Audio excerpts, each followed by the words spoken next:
All right, so our next question from the theist is, where does language, art, music, and religion come from? So, Dallas, we have to answer this question as atheist or atheistic, people with atheistic positions. Well, I'm not an atheist, so I couldn't answer it from that perspective. And which is, I'm not a theist either. So I'm just here, neither here nor there, But from a skeptic perspective, well, let's see. Of course, he wants to say that these things are intrinsic to the design that God has intended, or that God has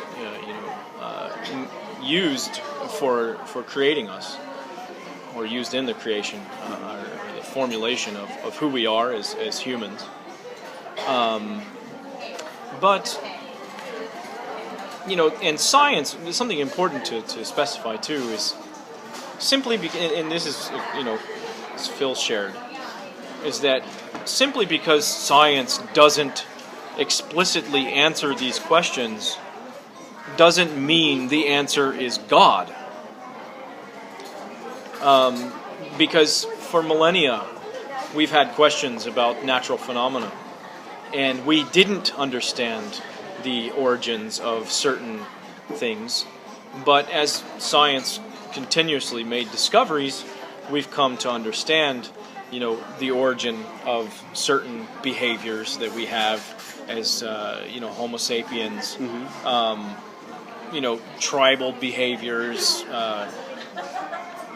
migration, behaviors in migration, or timings, and so tools for the last and things like that. 2,000 years, as the evidence came in on a variety of questions, the answer has always been material. Yes. The suggestions of theists that God was involved somehow, whether it be lightning strikes or epilepsy, which was attributed to demon possession at one time, they've been wrong on every count. So this process throughout the ages of science answering questions with material explanations is called methodological naturalism. Correct. And it's rather foundational to science today. The consistent materialistic answers or explanations of science on a variety of questions over the centuries have given us legitimate confidence in the ability of materialistic explanations to explain things in the future.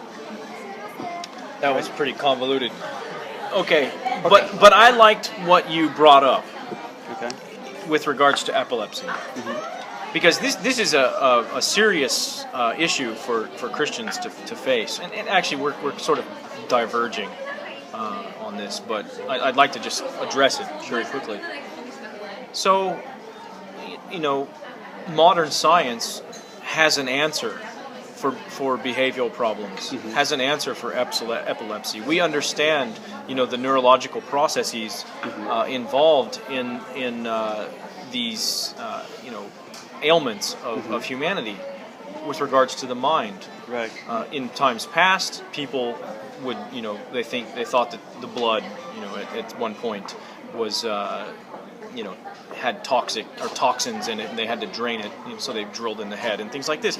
So, and of course, in biblical times, anyone with epilepsy would convulse and foam at the mouth and whatnot, and people would simply say that, hey, this is evidence of demonic possession.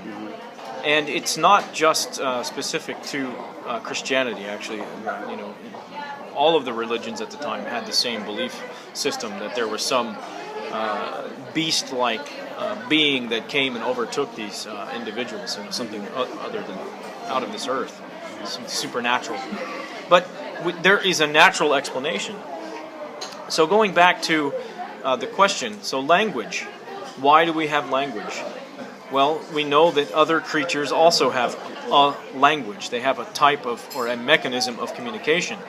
It isn't quite as oral, and they're not using as sophisticated a mechanism as we do in communication, in concept, but they are capable of communicating they are capable of using gestures, of using like birds using sound, birds using even repetition, or what's the word I'm looking for again? It's the parroting, right? The parroting concept as a call sign to mate and whatnot. So science doesn't answer the why with regards to language, or art, or music. I think it's getting closer to answering the why with regards to religion.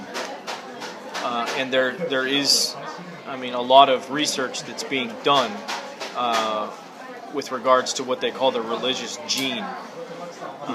That people who have certain makeup are going to be predisposed to, believe in supernatural things.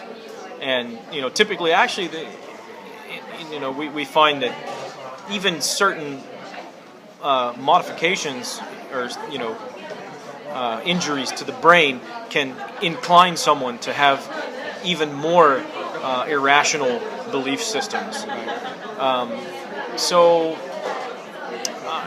Science doesn't try to answer these questions. We don't answer the why yet, anyway. But we do answer the what.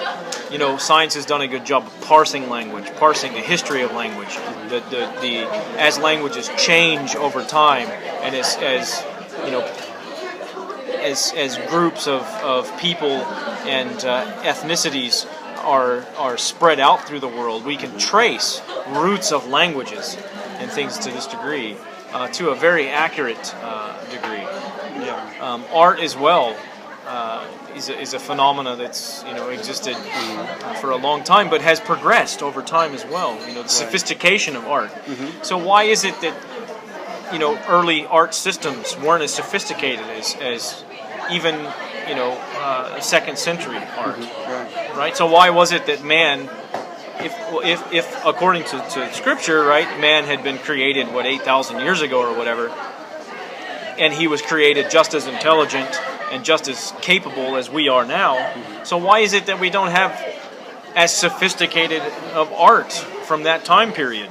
Right. So there's obviously a progression, and as we see also, within man, mankind, the Homo sapien progress, we have transitions in intellect. Right. So we have gone from lower or inferior intellect to superior intellect as a matter of process, and in that process, language, art, music, all of these things have also become more sophisticated. So my question is, how is it that